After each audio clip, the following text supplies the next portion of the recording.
میں نہیں مانتا کہ 1.25 ارب لوگ یہ مانتے ہیں. صرف اکثریتی ہندو مانتے ہیں, سب نہیں. کئی ہندو آپ سے متفق نہیں, کیونکہ وہ لوگ تھے. ہندو مذہبی کتب پڑھنے والوں, یہ کہاں سے ملا؟ مذہبی کتابوں سے. دوست ہے. اگر کل آپ کے والد کہیں کہ 2 + 2 5 ہوتے ہیں تو کیا آپ مانیں گے؟ اگر آپ کے والد کہیں کہ 2 + 2 5 ہوتے ہیں تو کیا آپ یقین کریں گے؟ بغیر ٹوکے نہیں مانوں گا. اگر آپ کے والد کہیں کہ 2 + 2 5 ہے تو کیا آپ مان لیں گے؟ نہیں. ماشاءاللہ آپ پڑھے لکھے ہیں, اس لیے یقین نہیں کریں گے. اب میں آپ کے صحیفوں سے حوالہ دیتا ہوں. والد سے پوچھیں, ہندو صحیفوں کی 2 قسمیں ہیں, جیسا کہ بتایا, شروتی اور اسمرتی. شروتی کا مطلب ہے خدا کا کلام, وید, اپنشد. اس کے بعد اسمرتی, پران, اتہاس آتے ہیں. رامائن, مہابھارت. اگر آپ اپنشد پڑھے جو سب سے اعلیٰ ہے تو چندوگی اپنشد باب نمبر 6 سیکشن نمبر 2 آیت نمبر 1 میں ذکر ہے, ایکم اے ودیتیم, خدا صرف ایک ہے, اس کا کوئی دوسرا نہیں. یہ سنسکرت کا حوالہ ہے بھائی. ایکم یو ودیتیم, خدا صرف ایک ہے, اس کا کوئی دوسرا نہیں.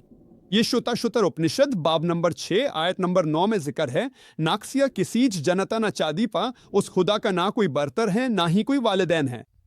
یہ شویتا شویتر اپنشد باب نمبر 4 آیت نمبر 19 میں ذکر ہے, نہ تسترپ تپی ماستی, اس خدا کی کوئی تصویر نہیں ہے.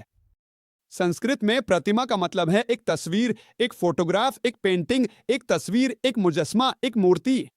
شویتا شویتر اپنشد باب نمبر 4 آیت نمبر 19 میں کہا گیا ہے, ناتسیا پرتیما استی, اس خدا کی نہ کوئی تصویر ہے, نہ فوٹوگراف, نہ پینٹنگ, نہ کوئی تصویر, نہ کوئی مجسمہ, نہ کوئی مورتی. اگر آپ ویدوں کا مطالعہ کریں, میں سب سے اعلیٰ صحیفوں کی بات کر رہا ہوں, میں نچلے درجے کے صحیفوں کی بات نہیں کر رہا, میں شروتیوں کی بات کر رہا ہوں. شروتیوں میں اپنشد اور وید شامل ہیں. یہ یجروید باب نمبر 32 آیت نمبر 3 میں ذکر کیا گیا ہے. اس خدا کی کوئی پرتما نہیں ہے, اس خدا کی کوئی تصویر نہیں ہے, کوئی فوٹوگراف نہیں ہے, کوئی پینٹنگ نہیں ہے, کوئی تصویر نہیں ہے, کوئی بت نہیں ہے, کوئی مجسمہ نہیں ہے. آپ کہیں گے مجھے معلوم ہے آپ کہاں لے جا رہے ہیں. میں آپ کو کہیں نہیں بلکہ آپ کے اپنے صحیفوں کی طرف لے جا رہا ہوں. ٹھیک ہے, یہ الگ بات ہے. آپ کے صحیفے قرآن سے میل کھاتے ہیں, میں کیا کر سکتا ہوں؟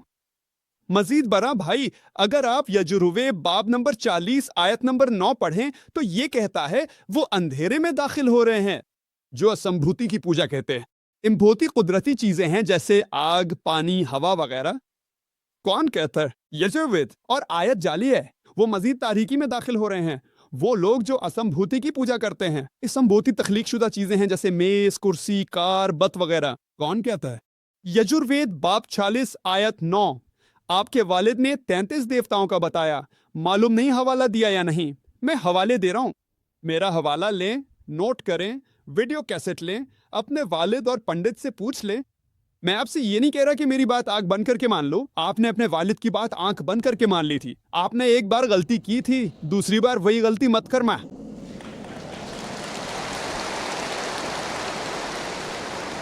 اگر آپ جانتے ہیں کہ میں آپ کو کہاں لے جا رہا ہوں تو مجھے کوئی جلدی نہیں ہے. آپ پختہ ایمان والے بنے, محض والد کے کہنے پر نہیں, تاکہ کل آپ خود صحیفے کا حوالہ دے سکیں. اگر آپ سچے ہندو ہیں تو اپنے صحیفوں کی پیروی کریں. جیسے پہلے آنے والی بہن بار بار سوال کر کے قائل ہو گئی, آپ نہیں ہوئے تو کوئی بات نہیں, وقت لگتا ہے. وہ 3 سوالوں میں قائل ہو گئی تھی. میں آپ پر کوئی زور نہیں ڈال رہا, اسلام میں اس کی اجازت نہیں ہے. میں صرف آپ کی رہنمائی کر رہا ہوں. شکریہ آپ کا. اس کے لیے سر, میں یہ نہیں دے سکتا جب تک کہ اللہ تعالیٰ آپ کے دل میں نہ ڈالے. تو اگر آپ اللہ تعالیٰ کی سچائی کو تلاش کرنا چاہتے ہیں تو یہ تمام حوالے آپ جا کر چیک کر سکتے ہیں. اپنے والد اور پنڈت سے پوچھیں. میں چاہتا ہوں کہ آپ اور آپ کے والد دونوں ساتھ آئیں انشاءاللہ. امید ہے آپ کو جواب مل گیا ہوگا. سر آپ کی سارے معلومات کا بہت شکریہ, اللہ آپ کو خوش رکھے. شب بخیر سب کو. میرا نام اموتا ہے, میں ہندوستانی سفارت خانے میں کام کر رہا ہوں. تو میں صرف بہت سارے سوالات کرنا چاہتا ہوں, لیکن وقتی طور پر میں تھوڑا سا سوالات کہہ رہا ہوں. تو اسلام میں ذات پات کا نظام کیوں نہیں ہے؟ ٹھیک ہے, دوسرا سوال. پہلا سوال پوچھیں, پھر دوسرا سوال پوچھئے گا. ٹھیک ہے, مجھے جواب دو. بہن سوال پوچھو کہ اسلام میں ذات پات کا نظام کیوں نہیں ہے؟ کیونکہ اسلام میں ہم یقین رکھتے ہیں کہ تمام انسان برابر ہیں. ہندو مت کے برعکس.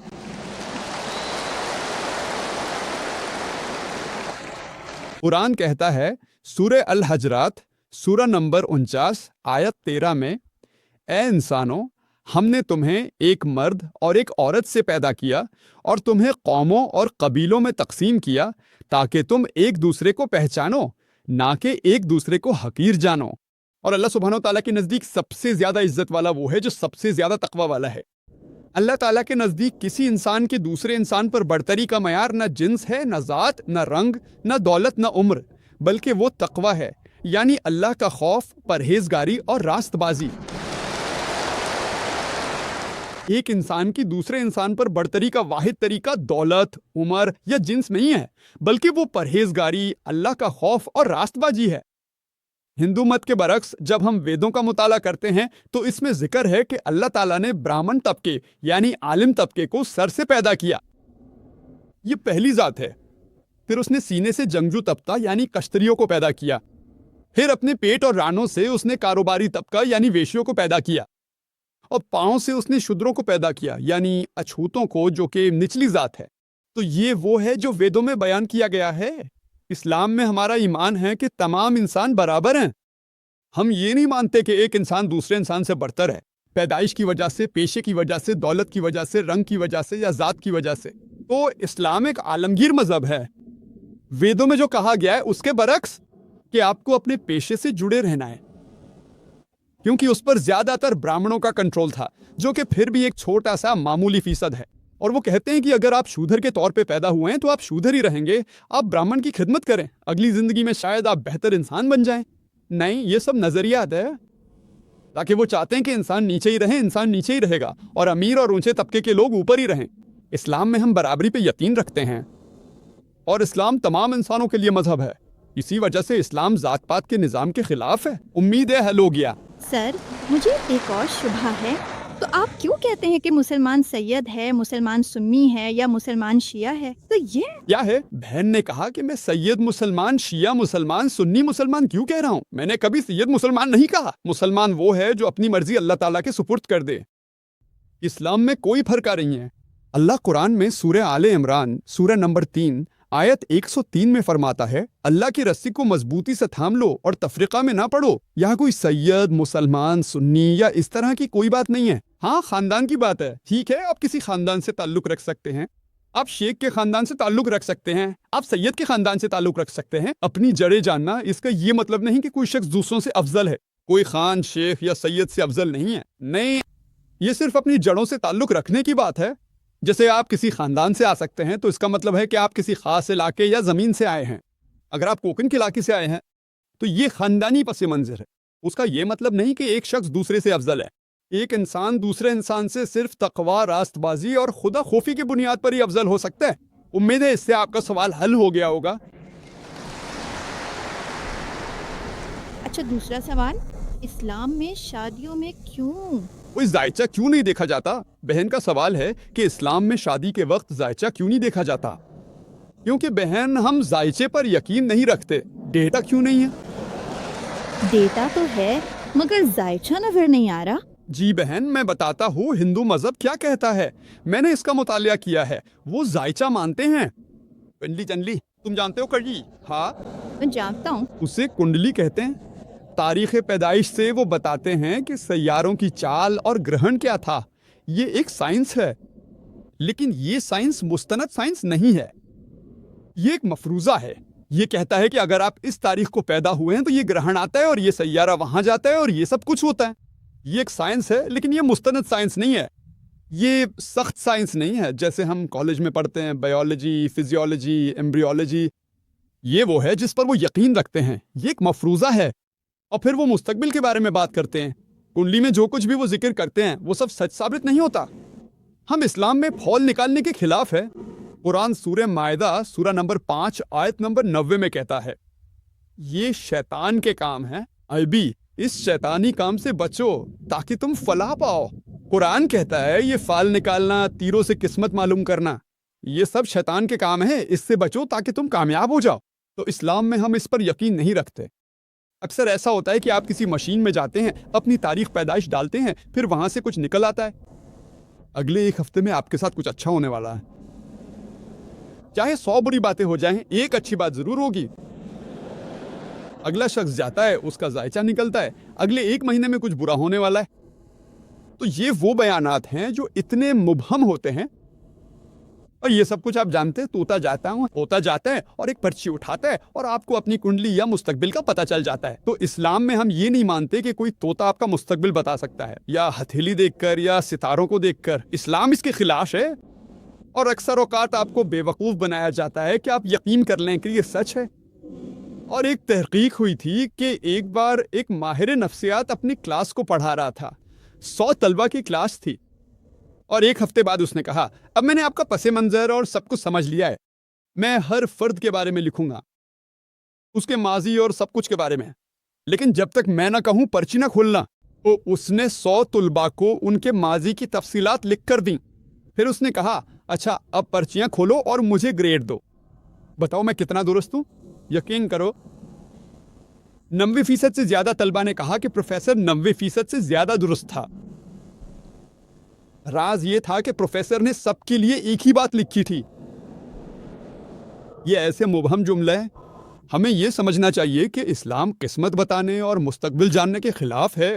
اسی وجہ سے کنڈلینی کی کوئی ضرورت نہیں ہے۔ اگر کنڈلینی ہوتی بھی تب بھی ہم دیکھتے ہیں کہ ہندو مت میں کتنی شادیاں ٹوٹ رہی ہیں۔ کیوں؟ ہمارا ایمان ہے کہ ہمیں اپنی زندگی کا ساتھی خود چننا ہے، اور ہمارے پیارے نبی محمد صلی اللہ علیہ وسلم نے فرمایا، جیسا کہ صحیح حدیث میں آیا ہے، کہ جب بھی تم اپنی زندگی کا ساتھی چنو تو 4 چیزیں دیکھو: خوبصورتی، دولت، حسب نسب اور دینداری۔ سب سے بہترین دینداری ہے۔ زندگی کے ساتھی کے انتخاب میں سب سے بہتر نیک ساتھی کا انتخاب ہے، کنڈلی نہیں۔ میں اکتوبر میں پیدا ہوا ہوں، سپٹمبر میں پیدا ہونا کوئی فرق نہیں ڈالتا، دینداری ملنی چاہیے۔ اسی وجہ سے اسلام میں عورت کو بہن محسنہ کہا جاتا ہے۔ عربی میں محسنہ کا مطلب ہے شیطان کے خلاف قلعہ۔ دوسرے مذاہب میں بشمول ہندو مت عورت کو شیطان کا آلہ کہا جاتا ہے۔ قرآن میں عورت کو محسنہ کہا گیا ہے، عربی میں اس کا مطلب ہے شیطان کے خلاف قلعہ۔ تو اگر آپ نیک عورت سے شادی کریں، انشاءاللہ وہ شوہر کو غلط راستے پہ جانے سے روکے گی۔ امید ہے بہن آپ کا سوال حل ہو گیا ہوگا۔ اگر آپ کی اجازت ہو تو کیا اب میں اپنا تیسرا سوال پیش کر سکتا ہوں؟ بہن آئیے کسی اور کو موقع دیتے ہیں، جب آپ کی باری آئے گی آپ جواب دے سکتی ہیں۔ کوئی بات نہیں، آپ وہاں رکے، ہم دیگر غیر مسلموں سے پوچھیں گے، انہیں سوال کرنے دیں، کسی اور غیر مسلم کو بھی موقع دیں، پوچھیں تاکہ ہم سب کو برابر کا موقع دے سکیں۔ جی بھائی۔ میں ڈاکٹر ہوں چھابڑا، میں آنکھوں کا ماہر ہوں، میں 1984 سے دبئی میں ہوں۔ مجھے ڈاکٹر ذاکر کو چند بار سننے کا موقع ملا ہے، اور ہر بار انہیں سننا ہمیشہ دلچسپ ہوتا ہے۔ وہ بہت معلوماتی ہیں، بہت تعلیمی ہیں اور آنکھیں کھول دینے والے ہیں، اور مجھے ہمیشہ ان سے سوال پوچھنے میں مزہ آتا ہے۔ تو میں خوش قسمت ہوں کہ سب سے پہلے ان سے سوال پوچھ رہا ہوں۔ میرا پہلا سوال یہ ہے کہ آپ نے کہا کہ مقدس جگہ درمیان میں ہے تاکہ ہر جگہ سے برابر ہو، لیکن میرے خیال میں چاہے میں غلط ہوں یا صحیح، خدا ہر جگہ موجود ہے، سب پر غالب ہے، ہر جگہ حاضر و ناظر ہے، سب کچھ جاننے والا ہے۔ تو پھر اسے ایک جگہ موجود ہونے کی ضرورت نہیں ہے، وہ ہر جگہ ہے۔ غیر مسلم بھائی نے اچھا سوال کیا ہے، اور انہیں میری بات سن کر مزہ آیا، انہیں سوال پوچھنے میں بھی مزہ آیا۔ اور بھائی مجھے آپ کے سوالوں کے جواب دینے میں خوشی ہوتی ہے۔ انہوں نے سوال کیا کہ خدا سب پر قادر ہے، ہر جگہ موجود ہے، تو پھر اسے درمیان میں کیوں ہونا چاہیے؟ بھائی جب آپ نے میرا جواب سنا، میرا خیال ہے آپ نے غلط سمجھا۔ میں نے کبھی نہیں کہا کہ خدا درمیان میں موجود ہے، میں نے یہ نہیں کہا تھا۔ میں نے کہا تھا کہ کعبہ درمیان میں ہے، خدا نہیں۔ کعبہ قبلہ ہے یعنی سمت ہے، اور کعبہ صرف اتحاد کے لیے سمت ہے۔ جب ہم اللہ تعالیٰ کی عبادت کرتے ہیں تو ہم سب ایک ہی سمت میں رخ کرتے ہیں، یہ اتحاد کے لیے ہے، ایسا نہیں کہ خدا صرف وہیں ہے۔ قرآن واضح طور پر کہتا ہے، سورہ بقرہ سورہ نمبر 2 آیت 177 میں، نیکی یہ نہیں کہ تم اپنا رخ مشرق یا مغرب کی طرف کر لو، نیکی یہ ہے کہ تم اللہ پر ایمان لاؤ۔ تو آپ نے غلط سمجھا، کعبہ قبلہ ہے یعنی ایک سمت ہے، تو اتحاد کے لیے انہوں نے سمت کو درمیان میں رکھا ہے، خدا درمیان میں نہیں ہے۔ خدا عرش پر ہے، وہ تخت پر ہے۔ ہم یہ سمجھتے ہیں کہ اتحاد کے لیے ہمیں ایک ہی سمت میں رخ کرنا چاہیے، اس لیے اتحاد کے لیے کعبہ کو درمیان میں رکھا گیا ہے، تاکہ دنیا کے مختلف حصوں سے آئے ہوئے مختلف لوگ، مختلف انسان اتحاد کے لیے ایک ہی سمت میں رخ کر سکیں۔ کیونکہ ہمارا ایمان ہے کہ جب ہم نماز پڑھتے ہیں تو ہم جماعت پر یقین رکھتے ہیں، اتحاد پر یقین رکھتے ہیں۔ امید ہے بھائی آپ کا سوال کا جواب مل گیا ہوگا۔ السلام علیکم، میرا نام آدتیہ مشائلکر ہے اور میں دبئی فرسٹ میں کام کرتا ہوں۔ ہم ایک فائنانس کمپنی ہے۔ میرا ایک بہت سادہ ایک لائن کا سوال ہے، سنی مسلمانوں اور شیعہ مسلمانوں میں کیا اور کیوں فرق ہے؟ وعلیکم السلام بھائی آدتیہ، آپ پر بھی سلامتی ہو۔ ماشاءاللہ عربی میں سلام کا مطلب ہے آپ پر سلامتی ہو۔ اسلام امن کا مذہب ہے،